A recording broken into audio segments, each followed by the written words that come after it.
You want something? Oh. Good evening. Oh, we haven't. My timekeeper's over here on this side, and he should be over there giving me the horse eyes. Good evening. We're about to open the study session for November 2nd. Can you believe it's November already? And before we do that, I'm going to stand for a moment of silence. I want to remember our esteemed board member, David Wilkerson. His dad passed away. I'd like for us to remember him as we go to our moment of silence. And then we'll follow that by the Pledge of Allegiance to our country's flag. And anybody who would like to join me, please feel free to do so.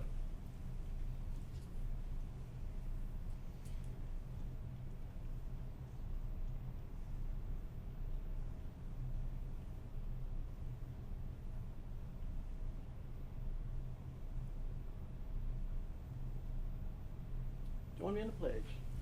I pledge allegiance to the flag of the United States of America and to the republic for which it stands, one nation under God, indivisible, with liberty and justice for all.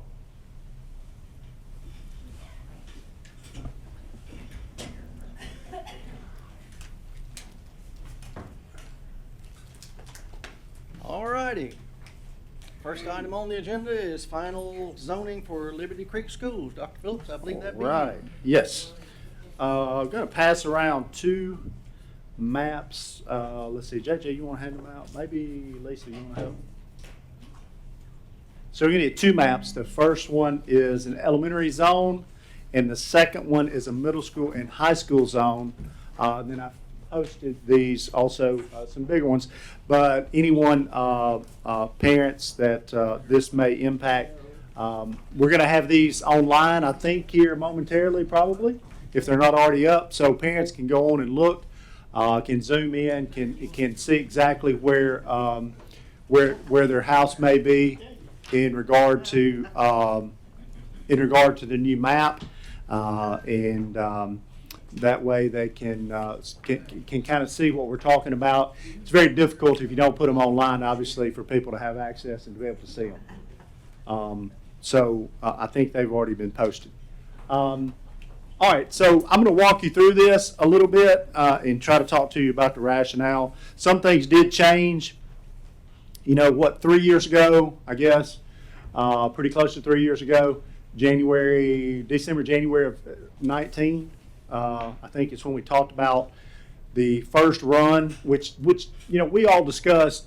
We had draft all over everything because we felt like with population changes and things that happened, we were going to do our best to get it as close to correct on the front end as possible, but we knew there was possibilities some things would change once we get to final zoning. The majority of it did stay the same, but I do want to talk to you a little bit about overall things that did, the things that did change. Most of them remained the same. The first thing, kind of a 30,000 foot view, the reason you have two maps now instead of one, I do think that we're going to have to create a split zone. What I mean by split zone means that you're going to have an elementary school that, other than Liberty Creek, that feeds the middle school and high school at Liberty Creek. So I'm going to talk to you in a second about Howard, because in the original map, we were going to do some changes, pretty drastic changes to Howard Elementary. Now I think because of the density close to the school, Liberty Creek, and the potential for that to fill up with additional housing units scheduled for that area very close to the school, I think we're probably going to need to have Howard create, leave some kids at Howard, and then send those same students to Liberty Creek Middle and High. I'll go over that on the blue map in just a second, okay? But just to kind of give you an idea of what's coming. Which would accommodate some growth in the footprint of the new school. Another change that went into effect was Creekside. You know, we talked about Creekside and how we may need to take Creekside just for the primary reason to download Station Camp Elementary. And I'll go through those numbers in just a minute too. And so I'm looking at doing that, which we talked about that since the meetings we did previously, almost 3 years ago. And then one thing that's important, I know for you all, everyone that was involved in stage one that we did in January 2019. Everyone that's involved in that stage that moved from Station Camp to Beach, those students, everything in this map will happen just like we told them. So they will still go Liberty Creek Elementary, Middle, and High. Okay, so I think that's important because we know we moved them for a specific purpose, and now we're opening the school and doing what we said we would do in regard to those families, and I think that's real important. All right, if you'll look at the blue map, look at the blue one. I'm going to talk to you a little bit about the changes that the changes that have occurred in regard to this map. If you look on let's start out with kind of numbers. As you guys know, I'm a numbers guy. And so let's start with the numbers. We are kind of looking like the Liberty Creek Elementary School will open 500, 525. To put it in perspective, we opened Burris at 480 or 75, 480. Now it's 680, 700, depending on which day you take the count. So I think this feeder pattern will fill up pretty quickly once Carrollton builds out and we get some other things happening that are in the footprint. So we roughly will start with about 525. That leaves us some room to navigate the future for growth in that footprint. How that breaks down, you're going to have about 225 students coming out of Station Camp Elementary. Look, Station Camp Elementary is only impacted on this change by one subdivision, Creekside. That's it. So that tells you the density and the number of students that we have inside some of those subdivisions. So 225 students basically will come out of Station Camp Elementary. We need that space at Station Camp, really do.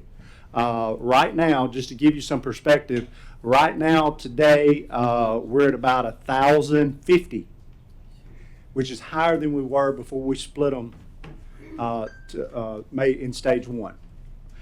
So long story short, if we follow through with this plan as recommended, Station Camp Elementary will drop down to about 825, somewhere in that zone. Station Camp Elementary hasn't been 825 students since 2009-10 school year. So we're doing, I think, about as well as we can in regard to downloading Station Camp, but to do that, we've got to take Creekside. Okay, so the change there on this map, one of the big ones is the blue box there on Creekside, which is the only blue box south of Long Hollow Pike. Y'all see it? That's what we're talking about.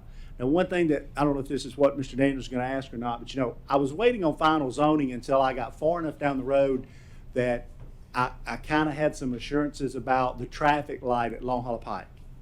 Okay, so that's why that's why we've been trying to manage this so we know, okay, well, how far along are we in regard to the traffic light? I feel good that we will have the traffic light installed at the intersection of Upper Station Camp and Long Hollow Pike prior to the start of school. So that's why you see that blue box there, because I feel pretty confident about that happening.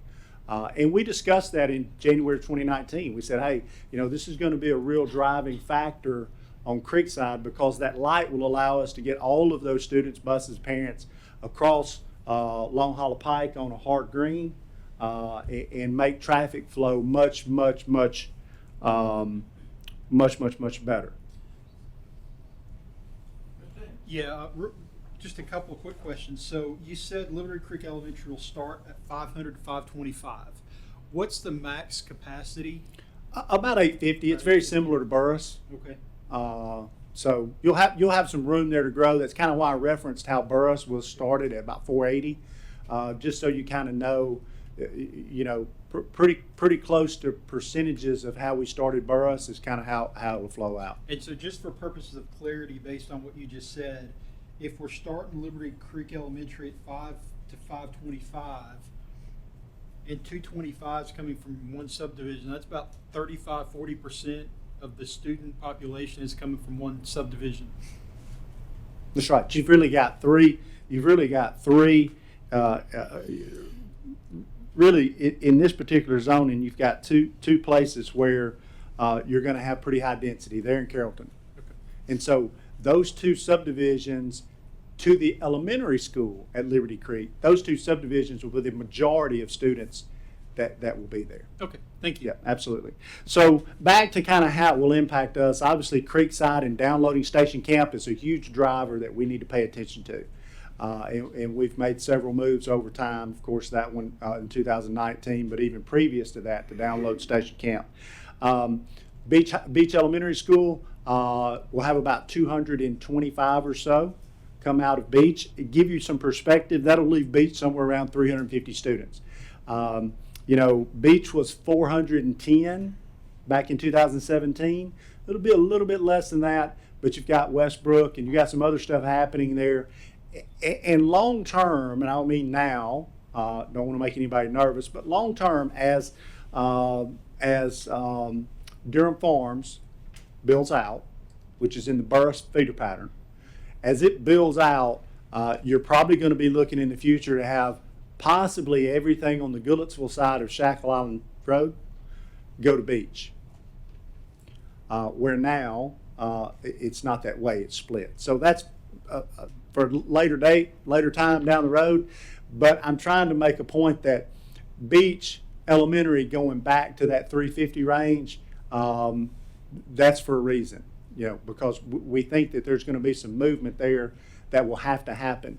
Burris was, believe it or not, Burris was probably, I'd have to look, it's almost an even thing. Burris and Station Camp this year grew as much, about the same. So that lets you know as housing goes in Durham Farm and it's more students that are moving in and parents that are building and buying there, they're zoned to Burris. So that school grew by almost 100 students this year. Just to kind of give you some perspective there.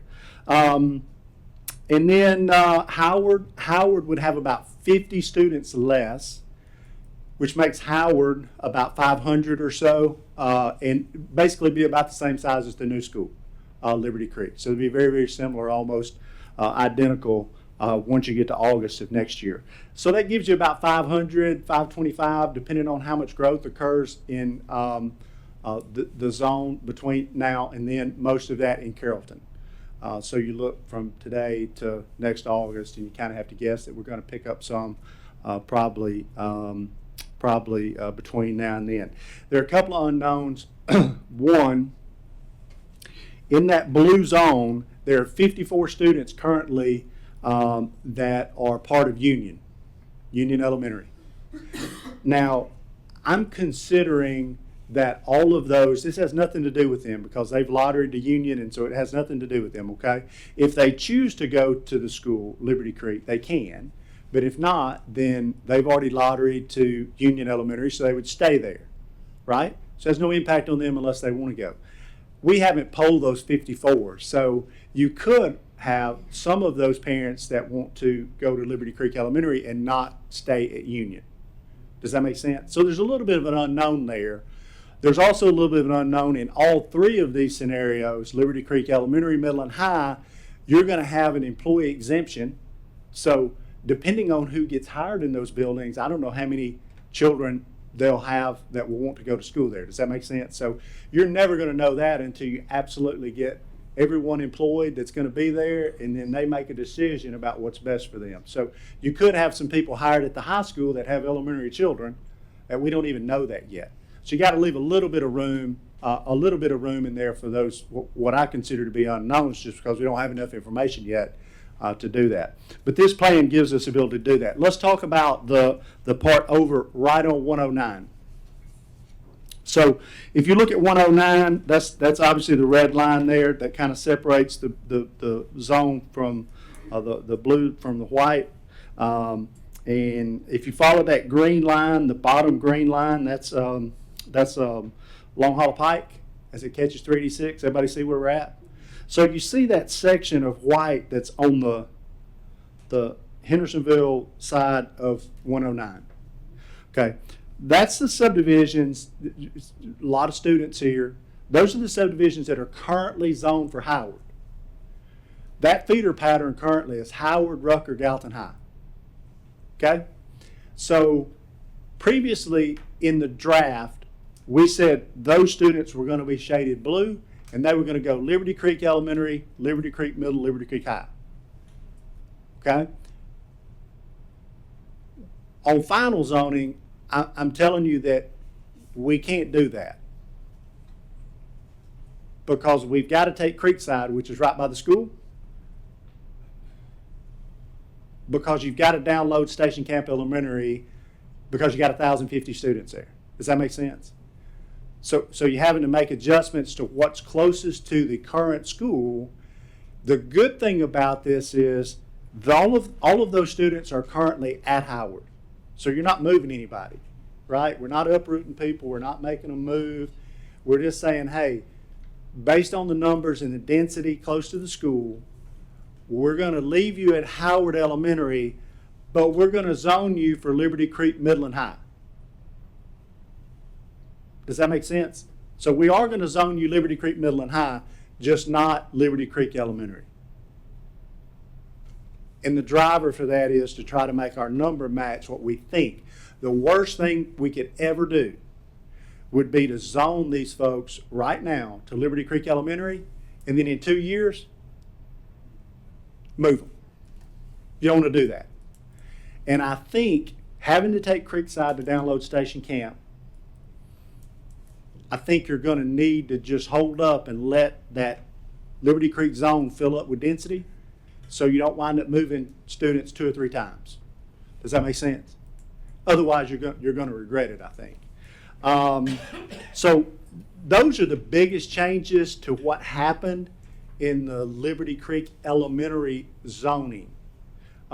There's some over on the very west side. So we kind of did Creekside. We did a little bit on the east side, a little bit on the west side. If you look at if you look over on the west side, let me take you over there. If you go down to where you see see Latimer Lane, turn up for Long Hollow Pike. Okay. If you see where that is, you see where the new school, the star on the new school complex, right?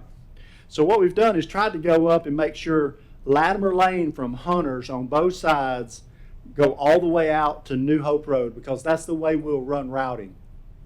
Okay?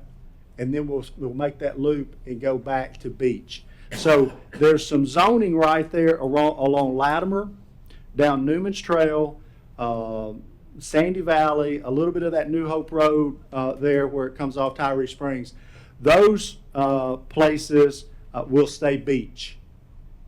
Okay? Stay beach. They were on the previous draft map going to Liberty Creek, but we've just left them at beach. So they're not moving anywhere. They're just staying at beach. Okay? One thing that we did early on, and I know we mentioned this in a study session when we were talking about White House Intermediate, we went ahead and anything that was drawn on the draft, there was a small section at the very north end toward H.B. Williams, HWE, on this map. There was a little small run that we had shaded blue from H.B. Williams, White House Middle, White House High. You remember that? But once we were able to get the intermediate school funded, then we have a plan for that, so that we really weren't concerned about it, okay? So we've taken all of that impact to White House out. So if you were previously zoned White House, Oakmont White House schools, then this zoning has nothing to do with you. You just stay like you are, okay? Give me the numbers again for the middle school and the high school. I hadn't gone over them yet. Oh, you don't know? Yep, you're ahead of me, but I'm headed there. Oh, okay. The red map, let's look at the red map. The red map is the exact footprint of the elementary school, with the exception of, if you look down along the white section west of 109, the one we talked about that was going to stay Howard, look, on the middle school and high school, we colored it in. So that's what creates that split zone. Your middle school in this feeder pattern, I think your middle school, and we still have those same unknowns. We don't have union, but we have employee children that may come there. So we think we're going to be somewhere around 425 in the middle school to start. Now, y'all try to think this through in the sense that we're going to have the middle school and the high school in one building for 2 years. Okay, so when you think about 425 and you say, well, that's not many. Well, it is when you put 600 high schoolers in there too. You have 1,000 bodies moving around in that building. So just try to keep that in perspective as you think about it. And that'll only be for 2 years, and then we'll have our own freestanding middle school, and of course, it probably by then have grown some, and so we'll be in good shape. But anyway, how that breaks down out of that group, about 150 from T.W. Hunter, which is about what we thought. That will put T.W. Hunter right at 600 students. Okay, they were 650 students in 2016. 150. It'll be about 150 out of Hunter, which is about dead on what we thought. About 125 out of Station Camp Middle, which puts them back at about 825. That's the lowest they've been since 2015. So we pick up some ground there. I really do like this. It worked out really, I think, really nice for the middle school. Rucker will have about 125 come out of Rucker to go. That's all of those west of 109 that we're talking about that are not impacted in elementary but are in middle school and high school. And then about 50 from Schaefer. The 50 from Schaefer are in the blue area, more in the northern part, north of Red River Road, that are currently zoned to Schaefer, that come a good distance into town. So what that does for Rucker and Schaefer, which I think is good, it puts Rucker and Schaefer both about 675, which is nice, you know,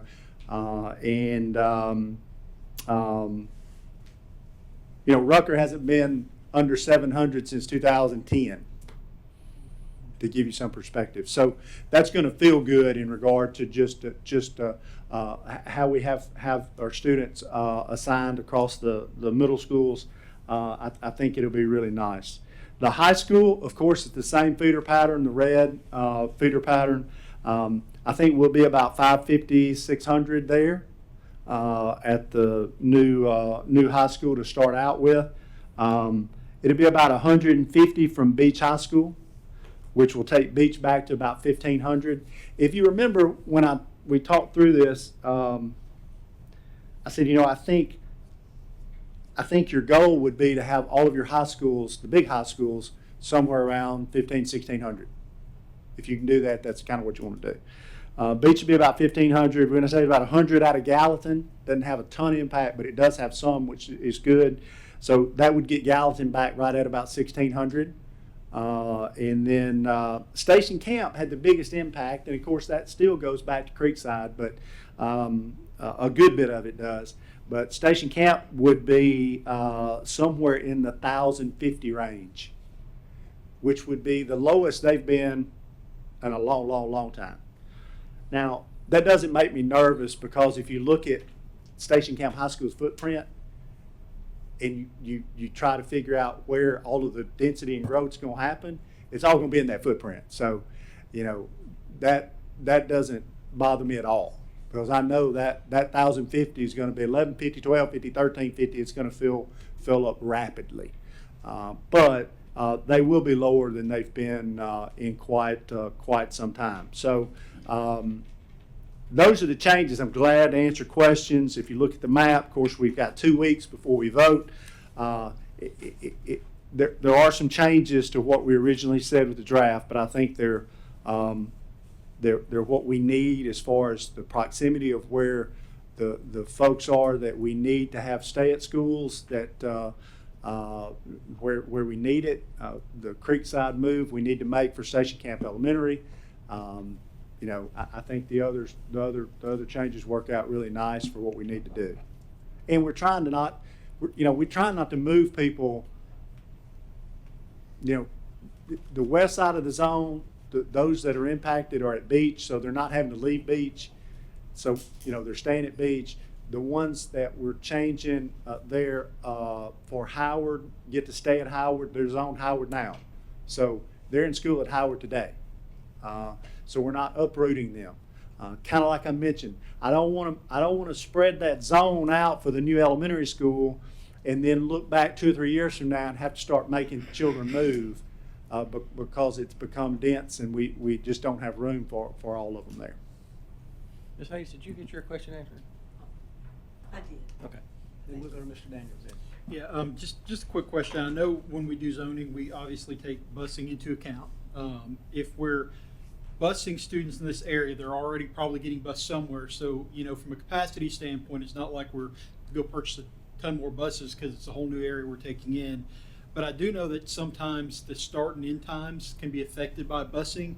Do we have an anticipated start and end time or a date start time for the school day and for the school end? We don't. Okay. And let me tell you why. But that's a great question. I'm glad you reminded me of that. The thing that you've got to do with routing is you got to know who's going.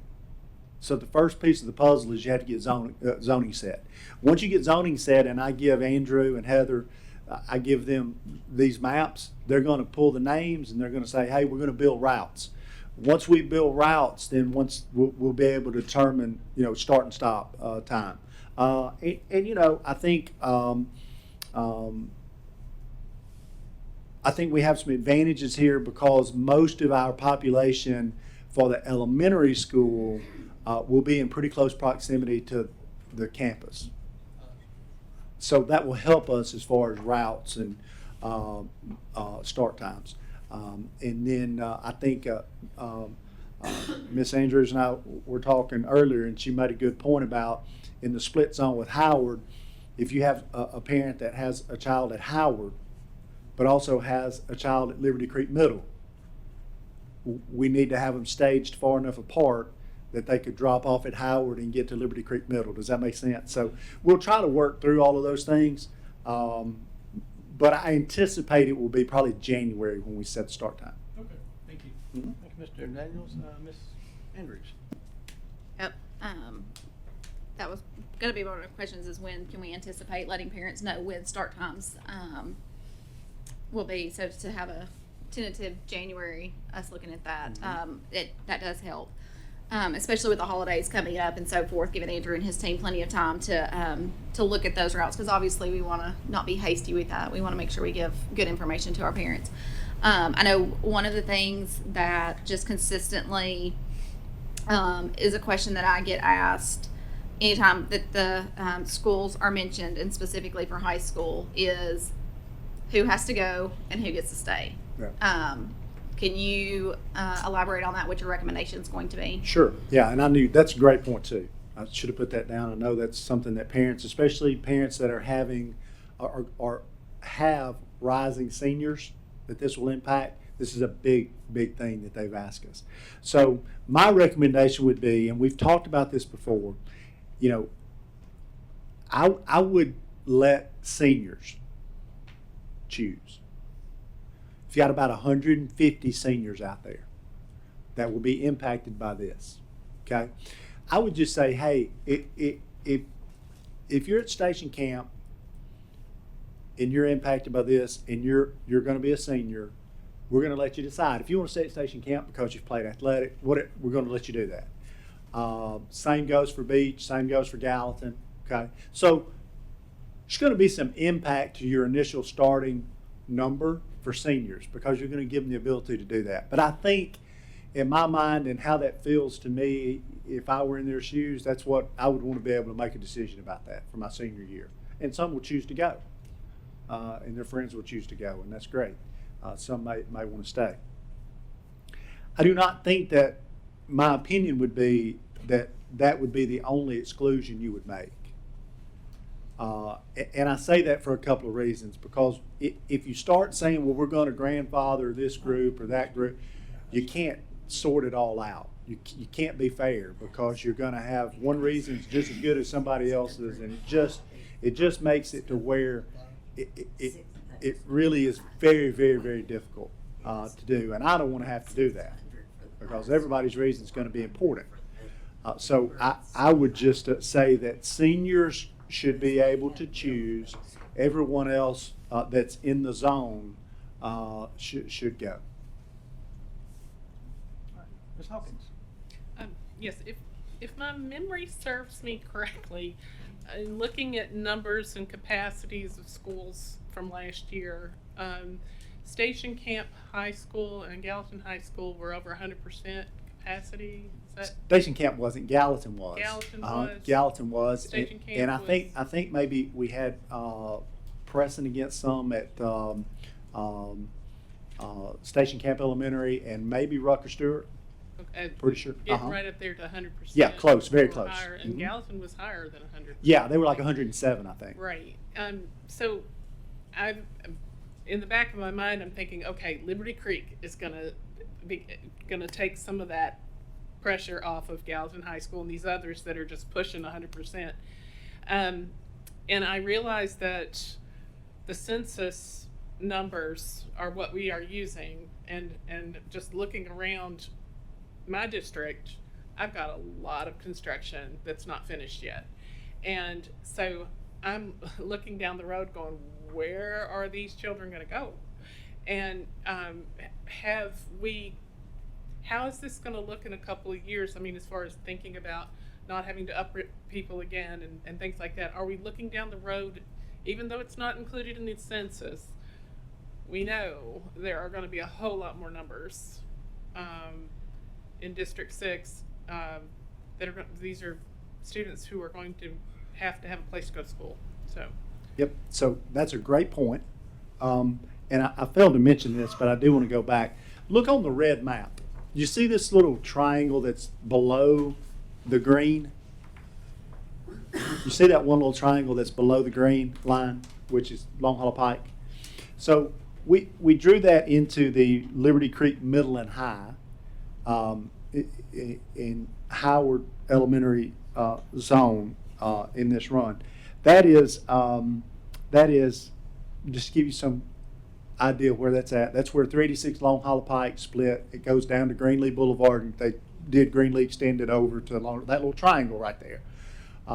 Workforce buildings there on the corner. Then you have some mixed use going. I think there are already apartments up there that they're trying to get dried in. No one lives there yet, right? So we went ahead and, because no one lives there, we went ahead and zoned that on this zone. But to answer your question, I think as we download Station Camp, and most of their growth will come from Big Station to that triangle. You with me? Big Station to that triangle on both sides of 386 to 31. At that point, Ms. Hawkins, somewhere in the future, we're going to have to look at how does that look between Gallatin and Station Camp. That's just the honest way to answer it. I mean, that's just what you're going to have to do. And you have to sort out how to do that. I don't have the answer for that because that's a discussion for another day. But you are right in the sense that downloading Station Camp to where most of their growth pattern is going to be from the school to 109 to the triangle, what I call the triangle. We're going to have to sort out where those students go in the future, and some may leave Gallatin and go to Station Camp just to balance it up. Mr. Gregory? What were the numbers again that you hope to open with the middle and high school? Middle school about 425, probably about 600 for the high school. 600? Yeah, which will put us, we've still got those unknowns about employed children and that kind of thing, but they put you a little over 1,000 students in that one building, and so that's kind of from a perspective of keeping in mind we're going to have more people in that one building until we get the new middle school completely built, standalone. One other thing, I thought that we agreed, what's it been, almost 2 years ago? 3 almost. 3? Ooh. That the top 2 grades would be able to stay if they desired to. Did we not? No, I think we always talked about, I think we always kind of prefaced anything with we don't know, because we'll just have to see how it goes at that point. But yeah, I don't think we ever did anything about juniors and seniors because you know, you kind of have to get to a spot where you're doing this because you built a new school and you know, we need to populate the new school. So, you know, you need to go. And I know that's difficult, but it's not going to be any easier after 1 year than it is the second year, you know, the second year. So I don't remember a discussion that we had about, but it's quite possible we did. We may have had others too. I don't I know. know it was discussed, but Yeah. what was agreed upon, Yeah. High schoolers, do what? the graduating seniors. That's Yeah. where that came in. Yeah, now that's true. Like this year's junior class, I'm saying that we should give them a choice because they will be seniors next year. I think that's fair. I think that's the right thing to do. But I wouldn't do any beyond that. Mr. Krieger, you done? I'm through. Get your life there. Good. All right. Mr. Daniels. Thank you. I know Ms. Andrews asked a question a second ago about seniors, and we had that conversation. You know, we're probably 5-6 months away from spring practice for football and things like that. Do we have an idea on when we might start looking at announcing coaching hires? I know we want to get through football season first because we want to make sure that's taken care of and seasons are over. But I would anticipate that's probably coming in the next 2 to 3, 4 months. Yeah, so from a staffing perspective, let me kind of tell you how this will work. Obviously, we're going to get the zoning set because that's the first piece of the puzzle. We'll work on routing, but we're also going to post internal transfers because people in the system want to they want to know what jobs are out there, obviously, and we want to give people an opportunity to move inside the system first before we hire someone external to the system. So in November, right after Thanksgiving, we will post all of the open jobs. Ms. Brown, Ms. Gregory, could y'all? I don't think they can't hear what I'm trying to tell them. In November, we will post the open jobs for transfer. So people inside the system will have an opportunity to interview and get placed in those jobs. Once that kind of runs its course, then we will have by February, early February, we will have all of those folks hired, and yes, and the principal that maybe they're leaving will know that, right? Because they need to know as well in that process. We always, after we do budgets in February with all the principals, we always come back and let them know about the positions they can post to hire, right? Both internal and external. So we'll kind of keep that same time frame that in March, right after spring break is when that typically happens, then we will let not only Liberty Creek for jobs that are not filled internal to the system, but also all of the schools that have lost people to transfer to Liberty Creek, they'll all be able to go to the job market at that point, which is fair. You don't want to allow Liberty Creek to advertise jobs external to the system when someone that has lost a teacher to transfer to Liberty Creek can't do the same. So you got to be fair with it. So the first part of that obviously is to allow transfers inside the system to take place, get that solved, and then let everyone go to market for the jobs. Thank you. Ms. Andrews. Yeah, looking at the map, I do have one question. It's actually on both maps, and it's just for me to be able to have a frame of reference, because you know, a lot of times people will be like, well, where's the line? And so I like to be able to kind of give frames of references to for them. It looks as though PD Branch Road is cut in half, or there's a point within PD Branch. So that's everything north of that line would have previously on PD Branch been White House.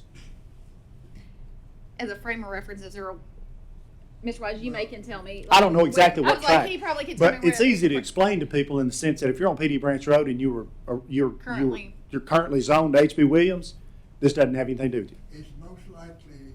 But I don't know exactly the still in house. here as far as lay of the land goes, because you've got to also consider how can buses turn around. And some of these roads are very, very narrow. PD Branch. Petey Branch is one of them, and it's curvy and hilly. It's most likely, that line is most likely down at the foot of the hill before it starts up. Okay, that helps me. Thank you. Thank you, Ms. Andrews. And by the way, don't be coming to the White House looking for coaches. Mr. Daniels, I didn't really finish your question, but I kind of did, in the sense that those coaching situations could solve themselves on internal transfer. They may not, but they could. And we'll also follow, TSSAA has some pretty strict rules around when you can organize your team if it's a new school like this. And of course, we'll have to follow those too. It doesn't make necessarily, I wouldn't say it makes sense, but it's different because you won't be able to have spring practice for like football at the same time that other schools will be able to have spring practice. There's some rules around when you can and can't do it, and it's delayed on a new school versus an existing school. And I would We'll go through all that. I would assume based on the staffing kind of schedule that you just mentioned, if a coach moves from White House to the Liberty Creek campus, for example, They can't. that White House wouldn't have to wait until March or April to rehire. They could go ahead and start that process. Right, yeah. Okay. And that's why you want to get all those internal transfers early. Yep. So when you get past spring break and everybody's out there hiring positions, if they've lost one, they can go in and have it advertised and get it. Perfect. Thank you. Yeah. Good question. Ms. Andrews. I'll keep having questions. I'm sorry. I know another question that frequently comes up will be whether Liberty Creek will accept out of zones or whether the existing school will those students be able to petition for an out of zone. And I know there were some things this past year in the legislature that kind of are tying our hands a little bit compared to what we've been able to do in the past. Can you speak a little bit on what that, because I'm sure that's going to be a common question that we get asked. Yeah, so there was legislation passed last year that actually doesn't go into effect till 22-23. So it kind of skipped this entire school year because it was so late in the cycle last year. We were already through assigning teachers and it was too late. But I think it will probably get changed a little bit this year. It's already on the book, so it may get changed, but I don't know in what way. Long story short, probably will change a lot of how we do out of zones, not just us, but everyone.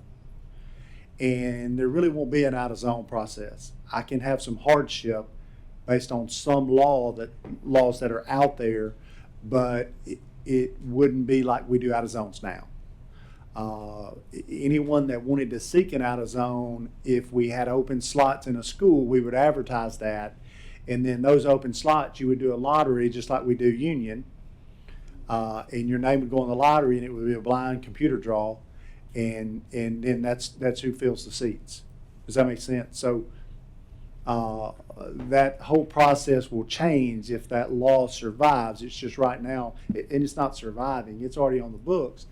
But I do believe there will be some changes to it, or hopefully there will be some changes to kind of clarify some of the language. But I'm going to work with Representative Lambert, and we've discussed it several times since last year, and hopefully last legislative season, and hopefully we'll be able to make sure that is written to where it's functional and it does what they intend.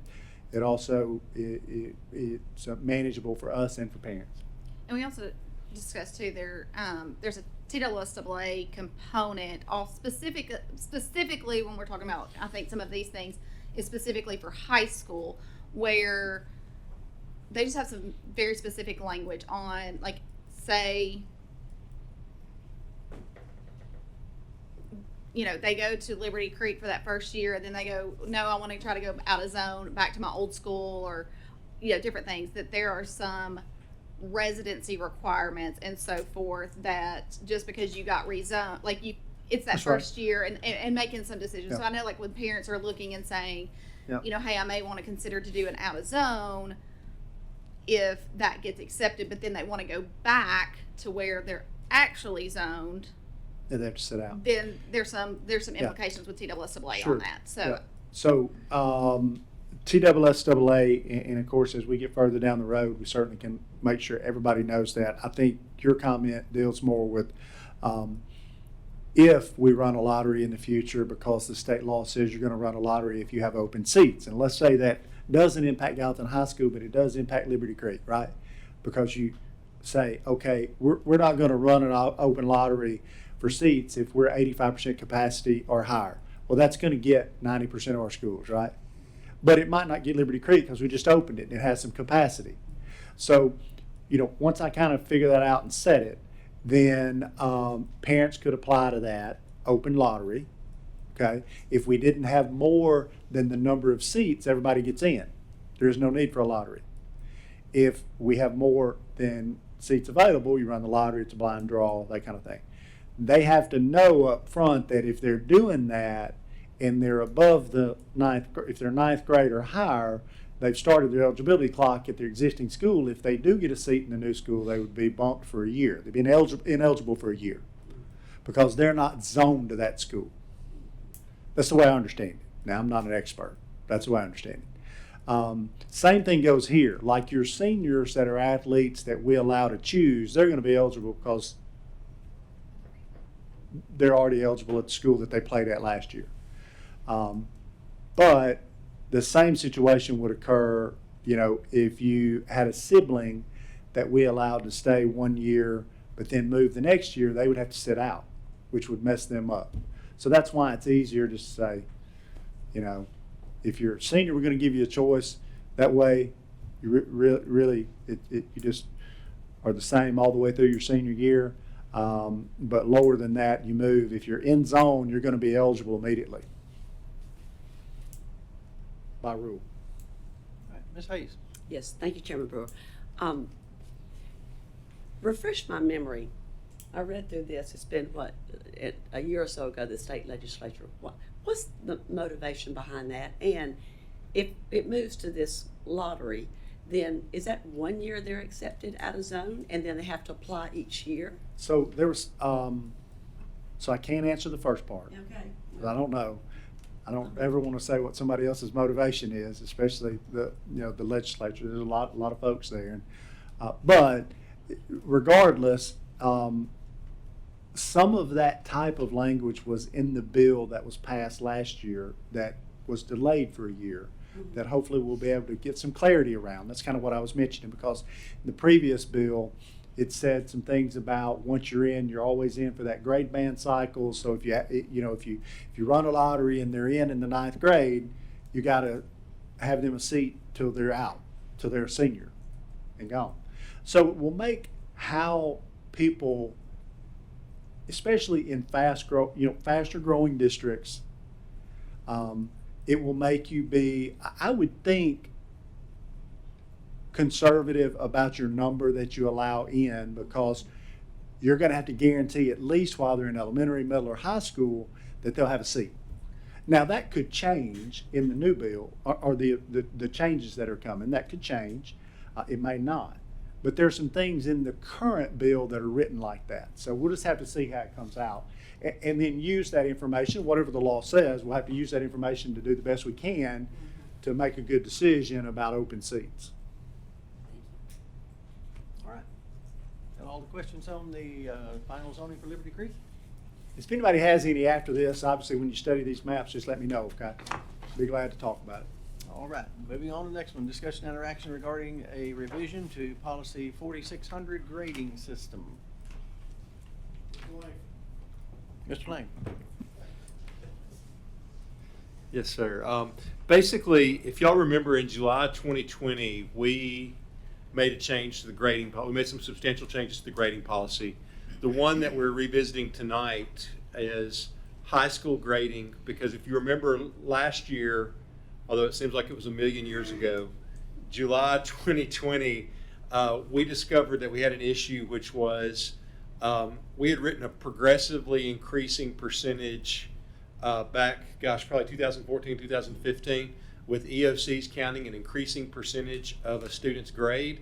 And as we talked to high school principals, we began to hit a point where with our exam policy and our EOC policy, we were going to have the last 3 weeks of a semester count roughly 40% of a high school student's grade, 25% EOC, 15% exam.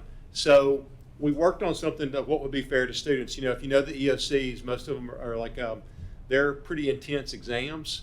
And so and they come near the end of the semester. So what we decided to do, we met with the high school principals, what everybody agreed to is that 15% of your grade would be the EOC in an EOC course, 15 with no exam, 15% in a non-EOC course with an exam. So roughly the EOC and the exam would travel at 15% each. Now, so we did that last July, or July 2020, and then we, about October, the state board met and decided to waive accountability for schools and teachers. And so we came back in and we changed our policy to not hold students accountable for something that no one else was accountable for. So we waived that percentage for students last year. What we're doing now is going back to what we originally had in place in July 2020, which was 15% for the EOC, 15% for the exam. And I'd be happy to answer any questions about it. Any questions? Seeing none. All righty. I got something I'd like to read before we adjourn. I got this, and when the flood happened down in Humphreys County, we sent a communication down there to them, just letting them know we were thinking about them. And they sent back on behalf of Humphreys County Schools. I would like to thank you, the crews that came for donation and cleanup at our board office and schools. Also, thanks for all the furniture donated to our system. We greatly appreciate Sumner County. Sincerely, and there's a scribbled name on there that I have no idea who it is, but he's very thankful of what we did. Superintendent down there. So if there's nothing else to come before the board, we are adjourned. Thank y'all.